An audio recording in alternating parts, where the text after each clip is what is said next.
Ciao a tutti e benvenuti in questo nuovo video in cui risponderò alle domande che mi avete fatto su Instagram anonimamente.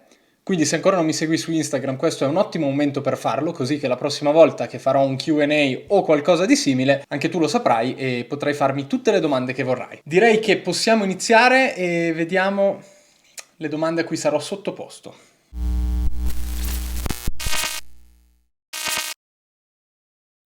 Bene, partiamo con la prima domanda. Perché non porti video dove fai gare di sci freestyle? Partiamo in bomba. Ok.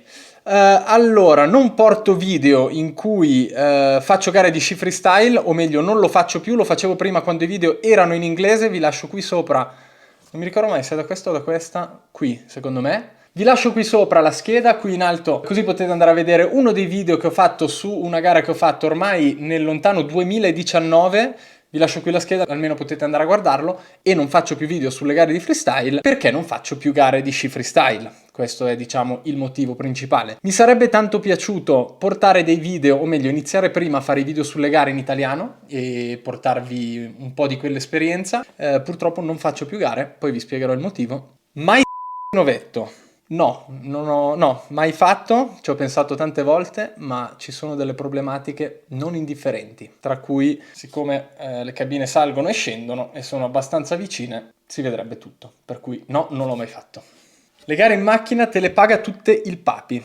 Aspettavo questa domanda, me l'aspettavo ed è uno dei motivi per cui ho fatto le domande anonime, perché cari leoni da tastiera, non basta più nascondervi dietro i social, adesso vi serve anche l'anonimato per tirare fuori tutta la vostra invidia. Comunque no, il Papi non mi paga le gare di auto, non mi dà neanche un euro, come è giusto che sia, non mi ha mai comprato neanche gli sci da freestyle ed è giusto che sia così, mi ha sempre lasciato libero di fare tutto ciò che mi piaceva, affinché queste attività fossero sostenibili con le mie finanze, per cui no, non mi dà neanche un euro. E colgo questa occasione per ringraziare invece gli sponsor che mi supportano per questa stagione con le MeetJet. Se non sapete cosa sono le MeetJet, andate a guardare il video qui sopra in cui vi spiego un pochino la macchina e come si svolgerà questo campionato. Però ci terrei tantissimo, davvero tanto a ringraziare Concreta, Valtecne, Grimaldi Studio, Sertori, Air System e Heroes Valley, perché sono i miei sponsor per questa stagione. Sono tutte aziende valtellinesi che hanno deciso di supportare il mio progetto, quindi grazie mille, grazie di cuore, perché non potrei mai farlo senza di voi. Net worth. Non credo che sia valutabile, perché per avere un net worth bisogna possedere cose, sufficienti cose da avere un valore importante, e io sono proprietario della mia telecamera e di poche altre cose, per cui non credo di poter nemmeno calcolare il mio net worth. Non sono a quel punto, purtroppo. Next. Non hai troppi pochi iscritti per la qualità dei tuoi video? Mi fa piacere tu me lo stia chiedendo. Sì, credo anch'io che potrei avere molti più iscritti, vorrei sicuramente avere molti più iscritti. Non mi sono mai posto il problema di volere più iscritti, di volere un canale enorme. Il canale è nato più per raccontare delle storie, per cui lo scopo è comunque quello di raccontare delle storie, ma è anche quello di portare il mio sport e le mie passioni a più persone possibili, per cui sarebbe molto bello se questo canale esplodesse. Quindi iscrivetevi qui sotto. È gratuito, a voi non costa niente, ma a me cambia moltissimo perché mi dà la possibilità di creare contenuti sempre più belli e fare cose sempre più fighe. A quanti anni la prima... a 16 forse? 16-17? In quel periodo lì, più o meno. Cosmo, non serve che tu ci sia sempre nei video. No, non toccare il microfono. Vieni a salutare, dai. Fai ciao. Fai ciao. Ciao. Quando vai al Monza Pizza?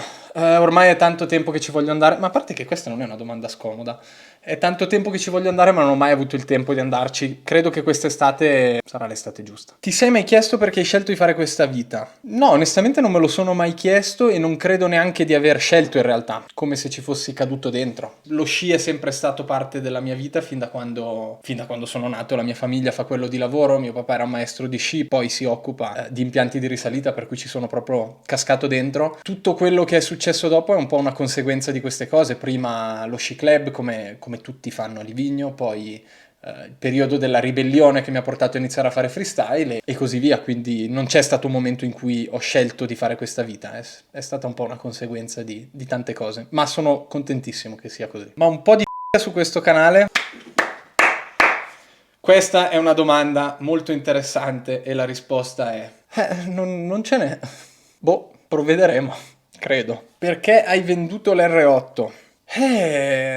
Perché aveva fatto il suo tempo. Io e mio papà abbiamo deciso che fosse ora di venderla. Io stavo pian pianino come perdendo l'interesse di guidare in strada. Non sono un amante di guidare per strada, la trovo una cosa abbastanza pericolosa. Per cui aveva fatto il suo tempo, l'abbiamo usata, ci siamo tolti questo sfizio e basta. Quando ancora aveva senso venderla, quindi quando ancora ci prendevamo una cifra sensata, abbiamo deciso di venderla e di passare ad altro. Fidanzato?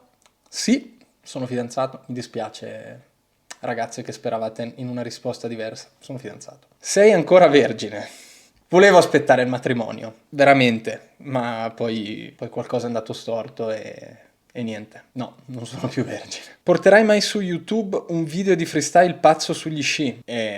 Sì, se scorrete un pochino in giù ce ne sono anche tanti, tra l'altro. Sì, comunque vi lascio qui una scheda di uno dei video. Sì, ce ne sono tanti. Hai mai rimorchiato tramite il freestyle o l'automobilismo? Sì, sì, sì, cioè sì, nel senso, tramite l'automobilismo no, perché da quando corro in macchina sono fidanzato, per cui no. Con lo sci direi di sì, non so onestamente se fosse proprio propriamente dovuto allo sci, credo di sì però. Con lo sci si tanto. Boh, non lo so, onestamente. Sì, magari lo skier attrae un pochino di più, però non so. Cioè, non sei un calciatore di Serie A alla fine che le hai tutte lì che ti corrono dietro. Sì, un pochino di più perché magari l'attività estrema attrae, però ecco, non sei un giocatore di Serie A. No, non così tanto. Faresti mai un no? No, decisamente no. Quanto ti arrapa Nasca da 1 a 10? Ma che cazzo di domanda è? No, tantissimo, tantissimo. Principalmente siamo amici perché mi arrapa 12. Mai fatto in un rifugio di montagna? No, no. Così che mi viene in mente, no. Non credo, no. Si può avere uno spoiler su come verrà rifatto il park per le Olimpiadi? Allora, vorrei tanto farlo, ma a parte che non è una cosa definita, ma queste sono informazioni estremamente confidenziali, non si possono assolutamente divulgare perché rimarranno segrete almeno per ancora un anno più o meno. Purtroppo non si può proprio. Vi posso solo spoilerare che non sarà nello stesso posto di dove lo trovate adesso. Questo ve lo posso dire. Have you done? Ti sei mai? No, non mi sono mai. Lo dico fieramente. Poi dipende da che cosa si intende. Cioè, alcol e tabacco sono anche quelle teoricamente. Allora sì, per quanto riguarda illegali, assolutamente no. Hai mai in montagna? Beh, considerando che vivo a Livigno, direi proprio di sì, anche perché casa mia è in montagna, come tutto il paese di Livigno, per cui sì. Front flip quest'estate in bike. Cazzo. Mi piacerebbe dire di sì, non lo escludo, ma è veramente, veramente difficile. Cioè, non lo faccio neanche con gli sci, per intenderci. Non so se me la sentirei mai di farlo in bici. Vorrei sicuramente riuscire ad avere backflip a comando, cioè farlo regolarmente, perché adesso l'ho fatto tipo 3 volte e non potrei mai salire domani in bici e dire bella lì faccio backflip e lo farei in tranquillità. Magari lo farei e lo chiuderei anche, ma non sarei tranquillo. Front flip mi fa veramente, veramente paura. Non lo so se lo farei in bici, mi piacerebbe però. Come mai hai smesso di competere? Intanto è anche tornato Cosmo, che non mi lascia da solo oggi. Vero? Perché non mi lasci da solo? Questa è una domanda più che scomoda, è una domanda particolare, a cui ammetto che forse non ne ho mai parlato pubblicamente, è una cosa molto personale, di cui non parlo spesso in pubblico, ed è anche abbastanza complicata e lunga come storia. Diciamo che è stata una scelta abbastanza forzata, non totalmente dettata dal mio volere.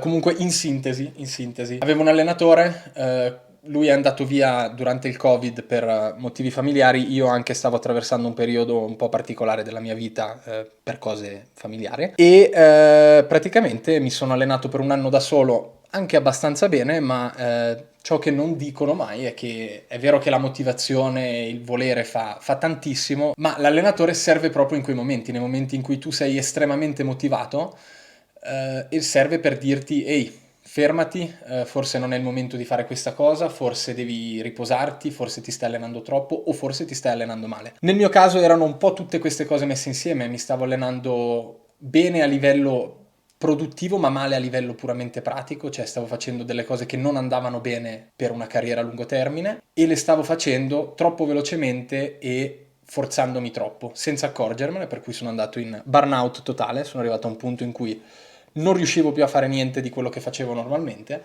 e a quel punto è stato così.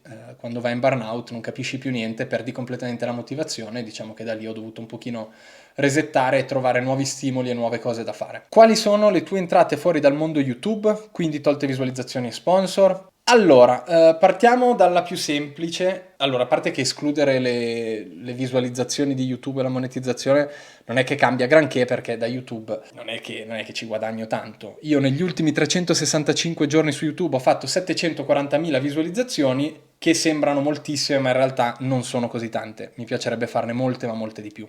Detto questo, la monetizzazione di YouTube è particolare. Nasca ha fatto un video molto bello a riguardo in cui spiega tutto, quindi andate a guardarvelo, vi lascio qui sopra il link. Però diciamo che se guadagno 200 euro al mese su YouTube è tantissimo, cioè 200 è proprio quando va alla stragrande. Non mi pago neanche le spese per produrre i video, per intenderci. Quindi il 99% delle mie entrate non sono da YouTube. Assolutamente no. Ho un lavoro normale, lavoro per Mottolino, dove sono consigliere delegato con delega alle Olimpiadi, quindi mi occuperò io di quelle che sono le relazioni tra la società e la Fondazione Milano Cortina 2026, piuttosto che tutti gli enti che si occuperanno di organizzare le Olimpiadi. Per Mottolino seguo anche, o meglio, sto facendo un percorso di formazione per potermi occupare di tutto quello che è la parte tecnica, quindi gli impianti di risalita, l'innevamento, i gatti delle nevi, eccetera, eccetera. Aiuto i ragazzi dello snowpark più in fase di programmazione, eccetera, eccetera. Aiuto un po' il marketing negli stessi ambiti, quindi programmazione e così via. Faccio un po' di tutto, provo a imparare più cose possibili e diventare competente in più ambiti possibili, così da poter un giorno gestire la società al meglio. Fino all'anno scorso però le mie entrate erano principalmente quelle degli sponsor, che ci sono ancora, ma che ho deciso di utilizzare in maniera un pochino diversa, per esempio per progetti, documentario, poi vi spiego, e così via. Quindi diciamo che quel budget degli sponsor lo uso per questo mondo di YouTube, per la produzione di questo tipo di cose, sperando che un giorno il canale cresca abbastanza da potersi autosostenere. Come si fa a rompere l'auto 2 volte? Beh, questa ragazzi è una storia molto interessante e vi lascio qui sopra la scheda per andare a vedere che cazzo è successo a Vallelunga, perché spiegarlo a parole forse non rende. Comunque vi posso assicurare che è possibile rompere la stessa auto 2 volte in 72 ore. E vi dirò di più, in 72 ore è possibile rompere la stessa auto 2 volte e rompere anche l'auto stradale. Per cui sono 3 auto rotte in 72 ore, ma andate a guardarvi il video, lo capirete meglio da lì perché veramente è stato un weekend incredibile. Racconta l'incidente nelle Meetjet. Anche qui ve lo sintetizzo perché non voglio spoilerare troppo, c'è il video che secondo me spiega molto bene che cosa è successo. Nell'incidente delle Meetjet in pratica stavamo collaudando delle pastiglie nuove, le ho rodate, le pastiglie andavano, questo nel primo turno di libera, cioè nel mio primo turno di libera. Ho rodato le pastiglie, andava tutto bene, c'è stato un guasto da quello che abbiamo riscontrato adesso con i dati e con lo smontare la macchina, non ne siamo ancora sicuri, deve esserci stato un guasto alla pompa dei freni dove nel pinzare lei è rimasta chiusa con i freni bloccati e purtroppo nel momento in cui tu vai a bloccare quello che fai con il piede normalmente è diciamo simulare l'ABS, quindi dai delle pompate per far riprendere grip alle ruote perché chiaramente nel momento in cui blocchi la macchina non rallenta più, cioè non rallenta come se tu stessi frenando, perdi totalmente il grip e la macchina va dritta. Questo è quello che è successo. Comunque andate a guardare il video. Quando un video in fresca. Un video in fresca avrei dovuto fare, pensate voi che sfiga, quest'anno un intero documentario, non interamente in fresca, in parte era anche in park, purtroppo per le condizioni della neve si fa il prossimo anno, per cui stay tuned perché è un progetto veramente figo a cui tengo tantissimo. Perché sugli sci rider preferiscono fare le rotazioni in cork invece che dritte, esempio 360 flip, 720, 1080 front flip. Ci sono due motivi principali. La numero uno è che le rotazioni dritte, quindi così, senza stortarsi, diventano super complicate salendo di gradi di rotazione, per cui fare un 360 dritto è semplice, fare un 1440 dritto non so cosa potrebbe uscirne, ma secondo me non riesci neanche a stare troppo dritto. Per cui il cork è quella cosa che ti aiuta ad aumentare i gradi di rotazione e lo si fa principalmente per quello. Detto questo, il cork è molto più figo da vedere rispetto a una rotazione piatta, a una rotazione dritta, per cui questi secondo me sono i due motivi. Mentre per front flip e backflip, perché nelle gare non valgono veramente niente, cioè il punteggio di un backflip è nullo, non te lo considerano neanche. Front flip, stessa cosa, e io non lo faccio perché mi fa paura. Hai dei figli? Ti prego salutami, sono Davide. Davide! Sono domande anonime. Ah! Comunque no, assolutamente non ho dei figli, non ho neanche in programma di farne da qui a breve. Com'è la vita da sponsorizzato e come guadagnarsi i primi sponsor? Beh, la vita da sponsorizzato è un lavoro, cioè fondamentalmente tu per un'azienda che decide di sponsorizzarti tu sei un asset. Loro ti prendono perché tu puoi portare qualcosa all'azienda, non perché sei bello e simpatico. Per cui più tu puoi portare all'azienda a livello di vendite, di base, visibilità e vendite, più loro saranno propensi a sponsorizzarti e a retribuirti, per cui è un lavoro, è un lavoro. Tu sai che nel momento in cui indossi, come nel mio esempio, degli sci Atomic, tu stai rappresentando l'azienda. Stai rappresentando a tutti gli effetti un'azienda in cui io credo moltissimo e quindi devi anche essere un esempio per tutti quelli che ti guardano, devi farti vedere come un atleta serio, responsabile. Basta, è un po' questo, per cui è un lavoro. Sicuramente per me è un onore sapere che un'azienda così grande crede nel mio potenziale e ormai da tanti anni e continua a crederci, è un onore, è un piacere enorme, però ha anche le sue tensioni. Sai che ci sono tanti altri ragazzi che si meritano di essere sponsorizzati dalla stessa azienda, sai che i posti in questa azienda non sono infiniti, per cui prima o poi qualcuno te lo ruberà se non fai il tuo dovere, che è quello di portare in alto il nome dell'azienda e portare sempre più valore ad Atomic, nel mio caso. Come guadagnarsi i primi sponsor è un pensiero secondo me che non si deve avere, gli sponsor non devono essere un obiettivo, l'obiettivo deve essere andare forte, fare dei risultati o fare dei numeri grossi sui social, questi devono essere gli obiettivi e poi gli sponsor arriveranno di conseguenza, per cui te li guadagni meritandoteli, sembra un po' un giro di parole ma è così, ti guadagni gli sponsor meritandoti di avere degli sponsor, quindi essendo un buon esempio, avendo un buon seguito sui social, ottenendo degli ottimi risultati nelle gare, così arriveranno loro da te. Hai mai pensato di mollare lo sci per fare su famiglia? No, onestamente. Non ci ho mai pensato e non ci ho proprio mai pensato. Finito, direi che questo è tutto. Spero che le risposte vi siano piaciute, spero che abbia anche risposto a qualche vostra curiosità.